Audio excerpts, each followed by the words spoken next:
Welcome to Rebel Speak and Be Encouraged. Today I'm thinking about the reductionistic nature of sin, how sin reduces us, and kind of how I got here is I started with this part of Isaiah 5 that talks about a love song. My beloved has a vineyard on a rich and fertile hill.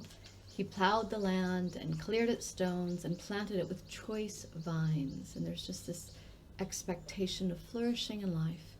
In the middle, he built a watchtower, protection, and carved a wine press in the nearby rock. That's that expectation, this expectation of a delicious, if you will, harvest. Then he waited for a harvest of sweet grapes, but the grapes that grew were wild and sour. And this is Isaiah addressing Israel, the nation of Israel, the nations of Israel. Now, you people of Jerusalem and Judah, that southern kingdom, you have heard the case, you be the judges. What more could I have done to cultivate a rich harvest? And it's just this, to me, very profound, and what more could I have done? Because the people were so deeply attracted to what the lies of sin promised them. Their attraction wasn't to the goodness of life, the goodness of quality of life, that whole beautiful vineyard imagery, the good in Genesis. It's good, it's good. There's this holistic beauty that is found in God, found in right relationship with God. That's where that language, good and right, it doesn't mean right like behave. It means like the echo, everything in it that echoes is good. There's no echo that's bad within it. The echo on and on and on. It's all good. That in God there is none of which is bad, is toxic, is destructive in character. And there's this reality that humanity walks away from this holistic, organic vibrance for that which is destructive and crafted in human sin and human love of power.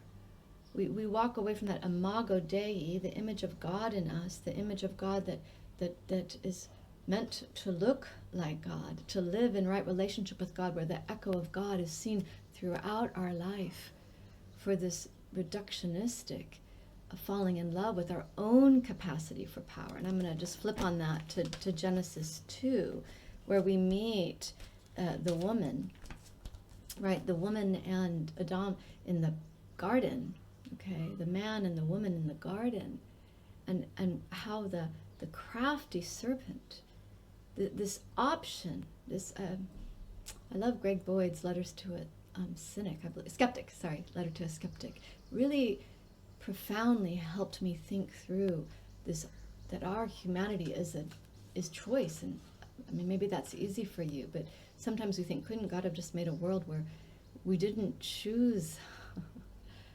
ourselves in such a way that the choosing of ourself above God, it renders violence, right? The choosing out of that organic, holistic, all is good and well, all the echoes throughout history are beautiful. That choosing of self, that has to be there for me not to be a ward, if you will, of the state. That God has part of what's crafted in and through us in redemption is right choosing, full choosing, complete choice, right? Complete choice. I am a person of full choice, and in my choosing and choice making, I choose the echo, the eternal echo of good that is fully and solely in God. But prior to that, there's the whole narrative of history and human choosing of self. What the serpent says to the man and the woman in the garden there, the serpent says to them, no, you will not. Let me see. It says, I'm sorry, I didn't quite prepare for this, but it says, no, you will be like God. You will be like God.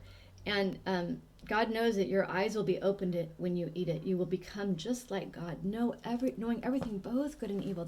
There's more knowledge out there than this echo of good. There's more and greater knowledge is spoken to this man and to this woman, and they eat of it. They eat of it.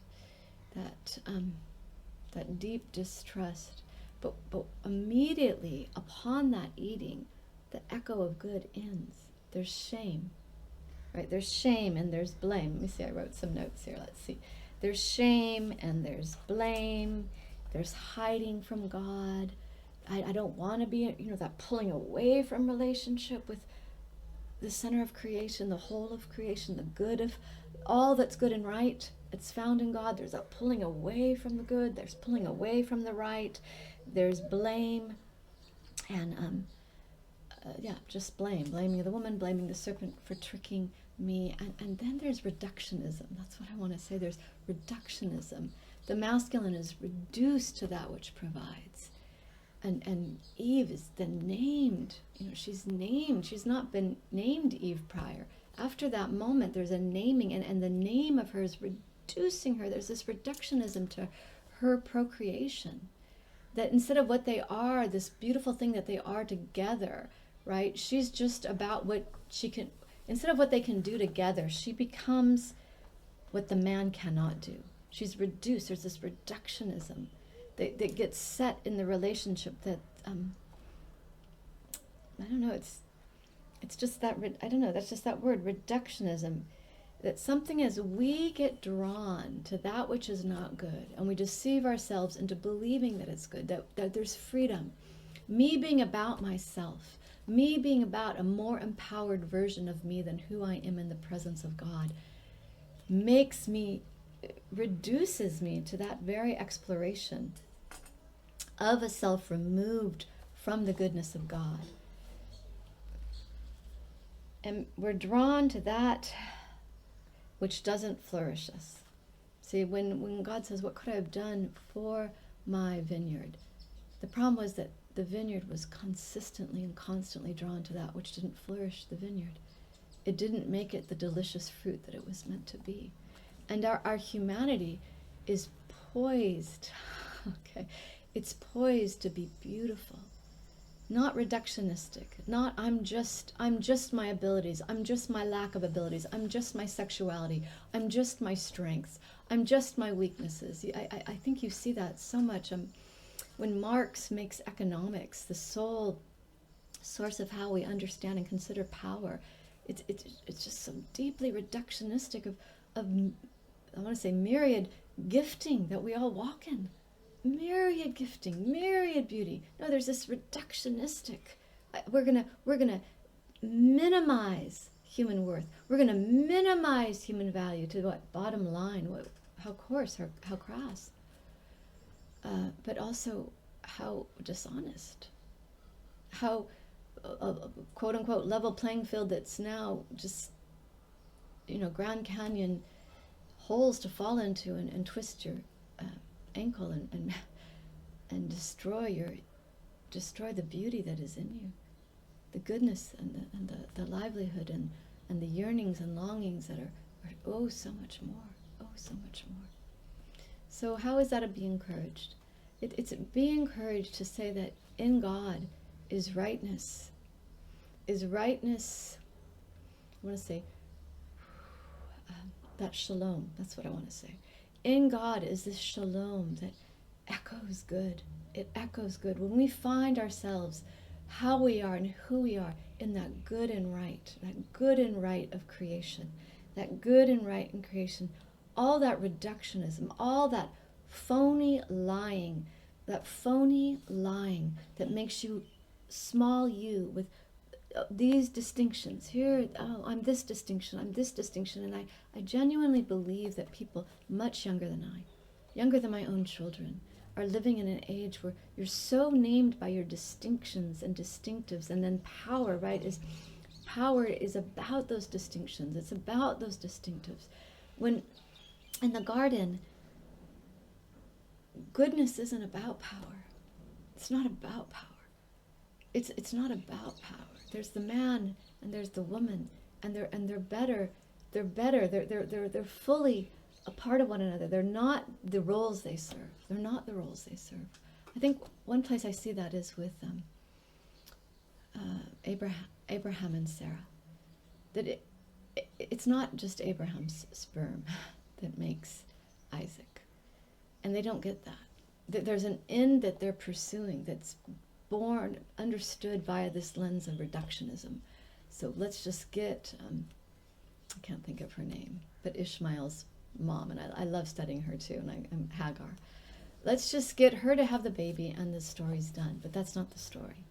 That's not the goodness. That's not that echo of rightness throughout creation. That's not you and I together better than you and I apart in our distinctive roles that are reductionistic. And that is what I want to say. You are not reduced to your roles. That in sin there's chaos and distinguishing and reductionism that is not bigger than the sums of its parts. The garden is that fullness, vibrance of life, that everything flourishes, we flourish, all the ways. I mean, think about this vast garden full of trees and delicious fruit, and all the ways I'm interested in flourishing. I get to explore. No, immediately there's this reductionism to roles of male and female that coincide with the things that make them different, and they're apart from one another through those differences, versus a celebration of life in the fullness of expression of all that I am that was originally envisioned in the garden. Be encouraged. God bless you.